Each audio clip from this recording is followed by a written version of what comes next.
चलो बताओ 11 क्या है, चल घर में बोल।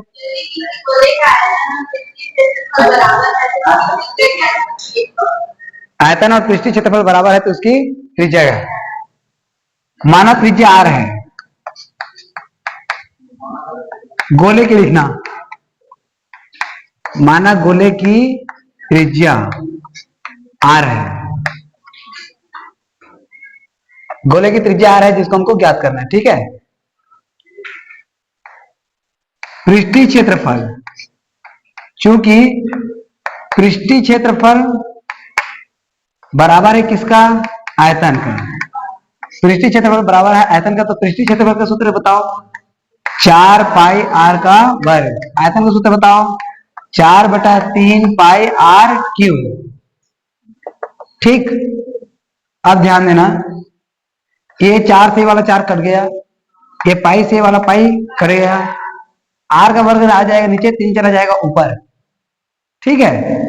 तो 3 गया ऊपर और आर क्यूब के नीचे में क्या आ गया, आर का वर्ग, वर्ग से क्यूब कट जाएगा क्योंकि ये 3 बार है 2 बार है, तो ये टोटल कट गया और ये घात 3 कट गया, मतलब एक बार आर बचा है, तो आर का मान कितना निकला 3 सेंटीमीटर। मीटर कुछ दिया है क्या, नहीं दिया, तो 3 इकाई आंसर, यही तो था ना इसमें, और क्या है? 12वां प्रश्न, चलो बताओ भाई 12वां क्या है।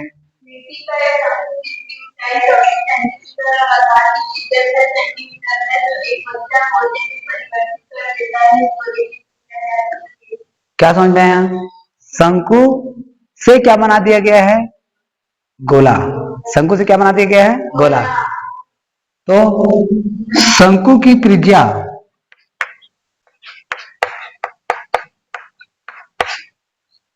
आर बराबर कितना दिया बताओ,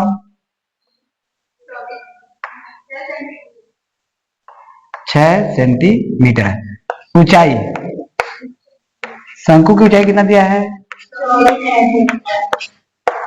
इसको हमने क्या मान लिया, h 24 सेंटीमीटर, ठीक। हमको क्या निकालना है, गोले की त्रिज्या की गोले के आयतन, गोले की त्रिज्या, इसको हम बड़ा आर मान लेते हैं, चूंकि शंकु से क्या बनाया गया है, गोला, चूंकि शंकु से गोला बना है,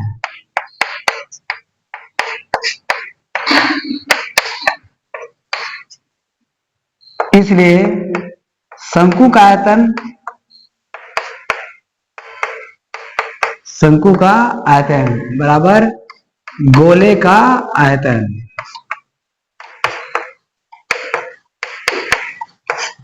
अब शंकु के आयतन का सूत्र क्या होता है, 1/3 पाई आर स्क्वायर एच, जैसे जैसा माने उसके हिसाब से यहाँ पर फार्मूला मान रखे ना।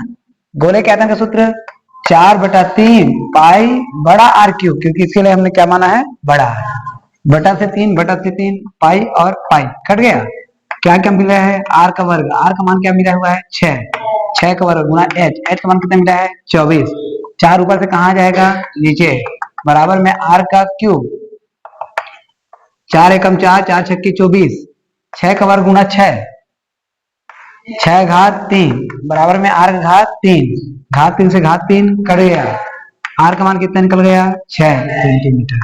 आर क्या है, गोले की त्रिज्या, अतः गोले की त्रिज्या कितना होगा 6। क्वेश्चन में आप अतः जरूर लिखा करो, अतः गोले की त्रिज्या 6 सेंटीमीटर है, ठीक। चलो अब नेक्स्ट क्वेश्चन,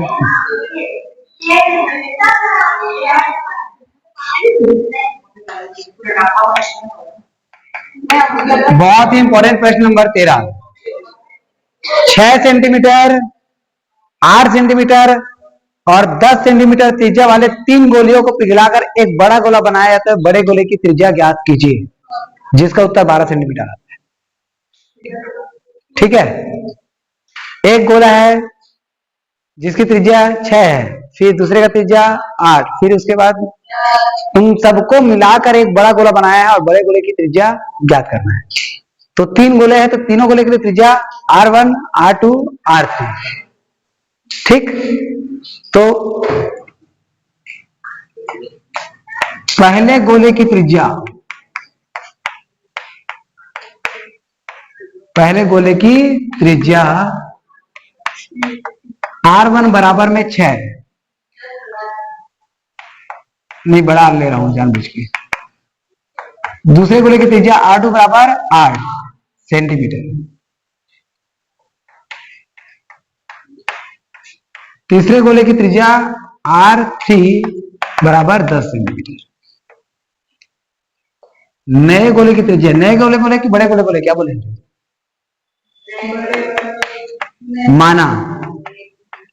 माना नए गोले की त्रिज्या,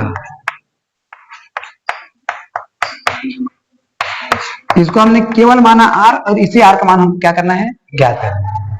क्योंकि 3 गोलियों को पिघलाकर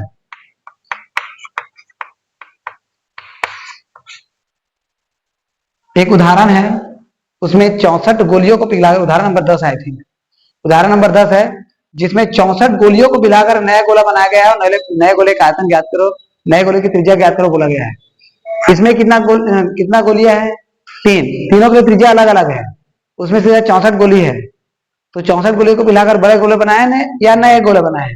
तो ये प्रश्न और वो प्रश्न दोनों एक जैसे है, उसको आप लोग करेंगे, है ना। तो 3 गोलियों को पिघलाकर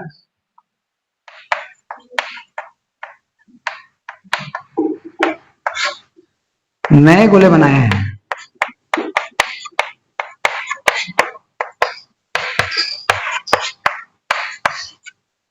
इसलिए नए गोले का आयतन, नए गोले का आयतन ये तीनों गोलियों के आयतन के बराबर रहेगा, आयतन के योग के बराबर। अब यहां पर क्या कर रहा हूं समझना, जैसे 64 गोलियां की बात आता था तो आप 64 गुना सीधा गोले का आयतन लगाते थे, क्योंकि उसमें सभी गोलियों का आयतन कैसा था, बराबर। 64 गोलियों का आयतन कैसा रहेगा, बराबर। इसमें 3 गोले हैं, तीनों गोली का आयतन अलग अलग रहेगा। क्यों अलग अलग रहेगा? क्योंकि एक के लिए त्रिज्या 6 है, एक के लिए 8 है, एक के लिए 10।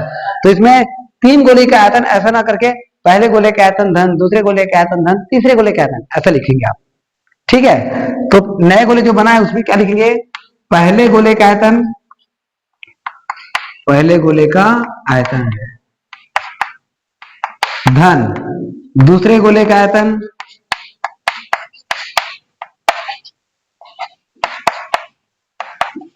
धन तीसरे गोले का आयतन।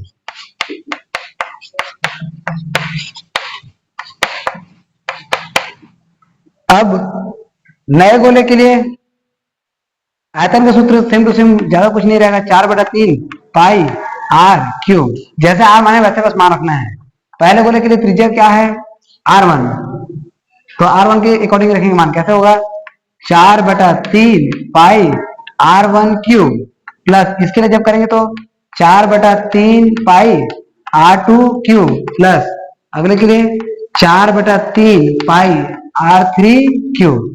अब इन सबसे कॉमन क्या निकलेगा, देखिए 4/3 पाई, तो इधर हमको क्या मिल जाएगा, 4/3 पाई R क्यूब बराबर 4/3 पाई। फिर क्वेश्चन में क्या क्या बचा रहेगा, R1 cube plus R2 cube plus R3 cube. 4/3 पाई 4/3 पाई कट गया, क्या बचे इधर, R क्यूब बराबर R1 का क्यूब मतलब 6 का घात 3, 8 का घात 3 धन 10 का घात 3। अब 6 घात 3 का मान क्या होता है, 512। नहीं ये तो 512 तो 8 का क्यूब होता है, 6 का क्यूब कितना होगा, 6 6 36, 216, इसका होगा 512 और इसका होगा 1000। ठीक, अब सबको जोड़ेंगे तो ये हो जाएगा 1728। ठीक, 6 2 8, ये हो गया 1 और 1 2, 2 5 7, 1 का 1। और ये 1728 जो होता है ना वो 12 का क्यूब होता है। 1728 12 का क्यूब होता है, 12 गुना 12 गुना 12 करेंगे ना तो कितना आएगा, 1728। 12 गुना 12 गुना 12 जब आप करेंगे तो फिर इसका घात 3 और इसका घात 3 क्या हो जाएगा, कट जाएगा। तो आर का मान कितना निकला, 12 सेंटीमीटर। आर क्या है, नए या बड़े नए गोले की त्रिज्या, अतः नए गोले की त्रिज्या कितना रहेगा, 12 सेंटीमीटर। इस तरीके से बनेगा और बहुत इंपॉर्टेंट प्रश्न है ना, अच्छे से करना है इसको। चल बता, उदाहरण नंबर 10 वाला तुम कर, 9 वाला क्वेश्चन जब बस एक ऐसे प्रश्न है जिन्हें अर्ध गोले पर आधारित है। चल बताओ उदाहरण नंबर 9।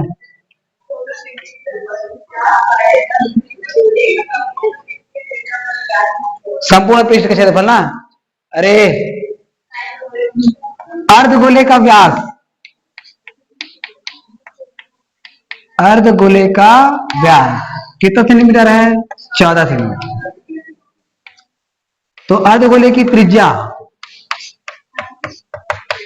कितना निकल जाएगा, 14 का आधा 7 सेंटीमीटर। भूत नहीं लोग। तो संपूर्ण पृष्ठ क्षेत्रफल क्या होता है अर्धगोले का, संपूर्ण पृष्ठ क्षेत्रफल होता है 3 पाई आर का वर्ग।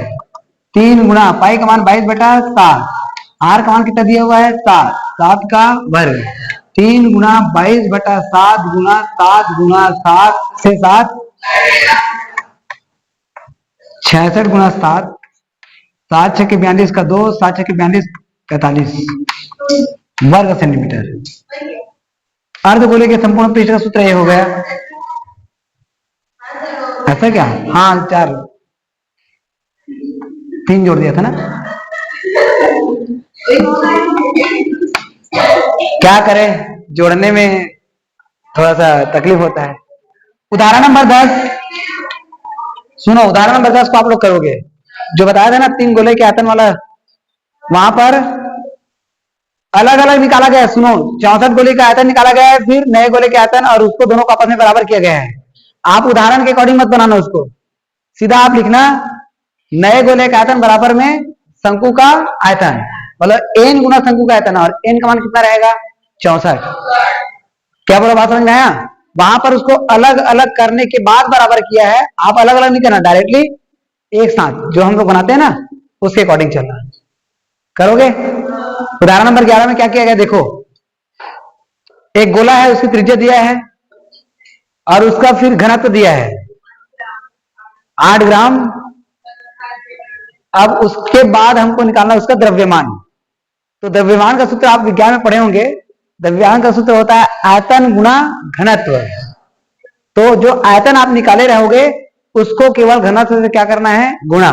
तो जो आपका लास्ट में पूछा गया ना द्रव्यमान भी ज्ञात करो, तो आप द्रव्यमान प्राप्त कर लोगे। गोले की त्रिज्या बताओ कितना दिया है, गोले की त्रिज्या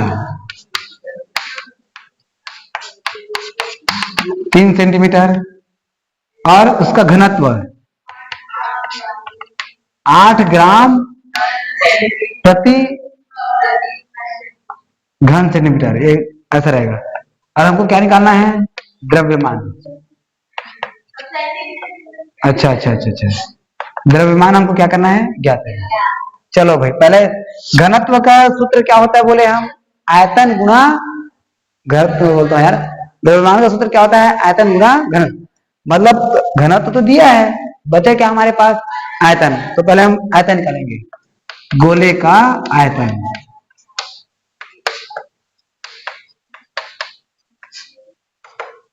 क्या हो जाएगा बताओ, सूत्र रे 4/3 आर क्यूब, 4/3 पाई का मान 22/7, आर का मान कितना दिया है 3, तो 3 का घात 3, तो 4/3 गुना 22/7 गुना 3 गुना 3 गुना 3, ये 3 और ये 3 करेंगे। 3 या 9 या 9 चौक 36, 36 गुना 22 72, 72 2 9 7, और ये भाग किससे जाएगा 7 से, 7 एकम 7, किसको उतारे 9, 7 एकम 7, 2 7 या 21, बच गया 1, लग गया दशमलव 10, 7 एकम 7, बच गया 3, 30 7 चौक 28, कितना आया 113.14 घन सेंटीमीटर। ये क्या है? आयतन। हमको क्या निकालना है? द्रव्यमान। आयतन पूछते मान लो तो यही हमारा आंसर होता, लेकिन द्रव्यमान पूछा गया है तो क्योंकि द्रव्यमान बराबर, याद रखना फार्मूला, आयतन गुना घनत्व। अब आयतन का मान कितना दिया है भाई? 113.14। घनत्व कितना दिया है हमको? 8। अब 8 चौक 32 का 2, 8 एकम 8, 8 3 11, 8 3 24 और 1 25, 8 एकम 8 और 2 10, 8 एकम 8 और 1 9, 0.2 के बाद ग्राम। क्योंकि घन मीटर इसमें भी रहेगा, इसमें भी घन मीटर रहेगा, तो घन मीटर कट जाएगा, घन मीटर नहीं घन सेंटीमीटर।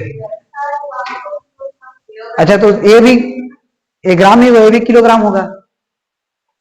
8 उधर किलोग्राम दे दिया है तो उधर किलोग्राम कैसे है? ग्राम ही होगा। क्या निकाले? तो गलत होगा ना, क्योंकि हाँ तो ठीक, नहीं चेंज नहीं हुआ है, गलती से किलोग्राम हो गया होगा, आंसर यही रहेगा।